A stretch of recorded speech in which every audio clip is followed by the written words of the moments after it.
ఓం శ్రీ మాత్రే నమః. ఈరోజు పప్పులతో మిక్చర్ చేశానండి. మరి పిల్లలు ఉన్నారనుకోండి, మరి 5-6 సంవత్సరాల పిల్లలు ఉంటే మరి వాళ్ళకి సిరిధాన్యాలు పెడుతూ ఉండాలి, మంచిది. మనం ఇలా ఇంట్లో చేసి ఉంచుకుంటే కొంచెం కొంచెం గిన్నెలు వేసిస్తే చక్కగా వాళ్ళు తింటారు. మంచి హెల్దీ ఫుడ్ అండి ఇది. ఎలానంటే నూనె ఏమీ లాగదు. ఇవి పచ్చి బఠానీలు, ఇది పచ్చి శనగపప్పు. చూసారా ఎలా సౌండ్ వస్తుందో? ఇదేమో పొట్టు మినపప్పు, ఇదేమో బంగాళదుంప తురిమేనండి. చక్కగా తురిమేసి మరి నేను దోశల పిండి రెడీ చేశాను కదా, ఆ పిండి వేసి కొంచెం పొరపేసాను. దోశల పిండి ఉప్పు అయ్యి ఉంది, అంత పొరపేసి మనం నూనెలో వేయిస్తే చూసారా ఎంత బాగా వచ్చిందో. తినేటప్పుడు ఈ పుల్లలు ఏరుకుంటూ తింటూ, గింజలు ఏరుకుంటూ తింటూ ఎలా అయితే చక్కగా తింటారు. వాళ్ళకి చక్కటి ఆరోగ్యం మంచిగా మనం ఇంట్లో చేసి పెట్టుకున్నాం కదా. అందుకు ఇలాగా చేయడానికి ఎలా చేయాలి కదా. ఇది 3 బంగాళదుంపలండి, ఇంతంత దుంపలే, పెద్దవి కాదు. చక్కగా పొట్టి తీసేసి మనకి తురుముకుంటాం కదా, స్టీల్ ఉంటాయి కదా సన్నగా తురుముకునేవి, రౌండ్గా తురుముకుంటానికి పక్కన పుల్లల్లాగా వస్తుంది కదా, అలాంటి ఇది ఉంటుంది కదా మనకి. దాని గురించి చెప్పడం నాకు తెలియదు మరి.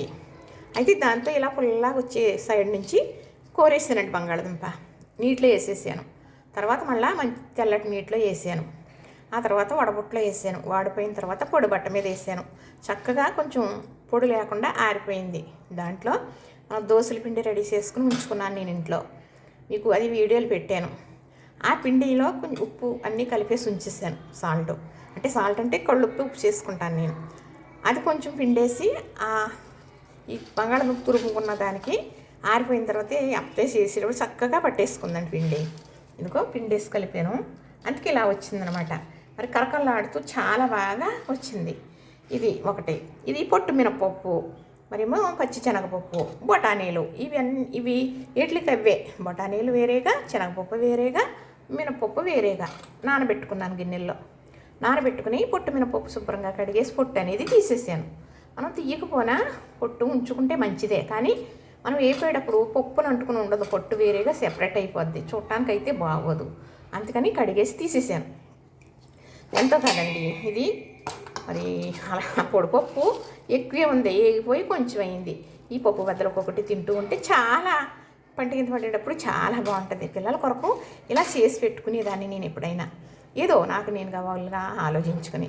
శనగపప్పు కూడా నైట్ అంతా నానబెట్టాం కదా, శుభ్రంగా వడబుట్లో పోసేసి 2 మాటలు కడిగేసి పొడి బట్ట మీద వేసేసి మరేమో ఇలా చెమ్మ అనేది లేకుండా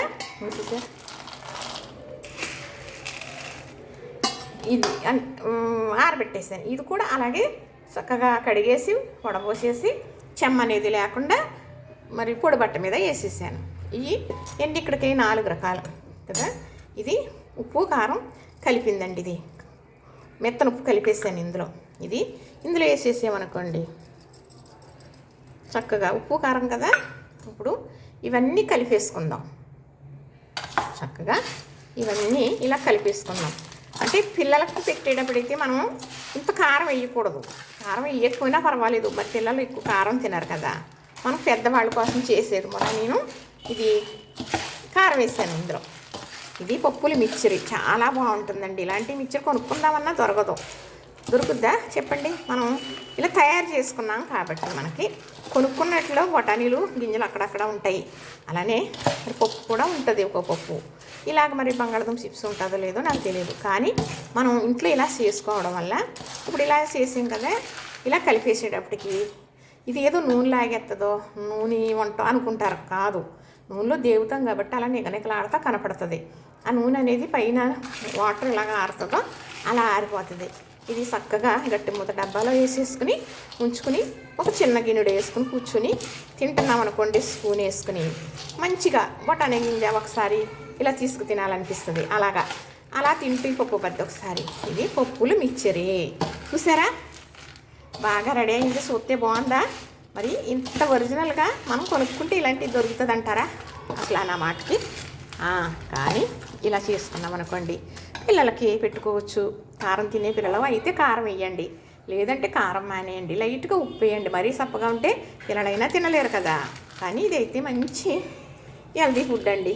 చూసారు కదా, పప్పులు మిక్చరీ రెడీ అయిపోయింది. ఇలా చేసుకుంటారా? బఠానీలు ఉన్నాయనుకోండి, నీటిలో పోసి చేసుకోండి. అలాగే పచ్చిశనగపప్పు ఇంత అంత అని కాదు, క్వాలిటీ మీకు గుప్పుడు అయ్యా వేసుకోండి. 2 గుప్పుల్లోటి ఎక్కువైనా పర్వాలేదు, గుప్పుడు తక్కువైనా పర్వాలేదు. ఇదేమి కొలతలు ఏమీ కాదు. చక్కగా నైట్ అంతా నానాలి. అప్పుడే గుల్లగా ఏగుతాయి. కరకల్లాడుతూ మంచిగా తింటానికి చాలా బాగుంటాయి అన్నమాట.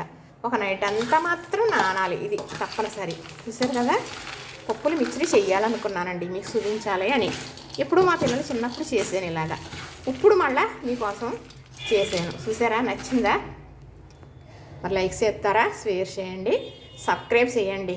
మరి నిజమే, ఈరోజు ఛానల్ పెట్టి రేపు డెవలప్ అయిపోవాలి అనుకోవడం కరెక్ట్ కాదు. అదృష్టం ఉంటే గుమ్మడికాయంత టాలెంట్ ఉందే అనుకోండి, మరి ఆవగింజంత అదృష్టం కూడా ఉండాలి మరి కదా. ఆ భగవంతుడు ఆ అదృష్టం ఉంచితే ఎన్ని ఆటంకాలు వచ్చినా, ఎంత బాధపడుతున్నా, ఎవరు ఏమన్నా మరి గొట్టికి చేరే తీరుతుందండి. మీరందరూ చూస్తున్నారు, సంతోషం. ఆ చూసిన వారు ఇంకా ఇంకా పెరిగి మరి నన్ను ఇంకా ఏ గొట్టుకి చేరుస్తారు అనేది అది మీ దయ. ఇంతేనండి నేను చెప్పేది. చక్కగా పప్పుల మిక్చరీ రెడీ అయిపోయింది. ఇలాంటి మిక్చరీ మనం కొనుక్కుందామన్నా దొరకదండి. నిజమేనండి. చూసారా, నచ్చిందా? ఇంతేనండి. లైక్ చేయండి, షేర్ చేయండి, సబ్స్క్రైబ్ కూడా చేసేయండి.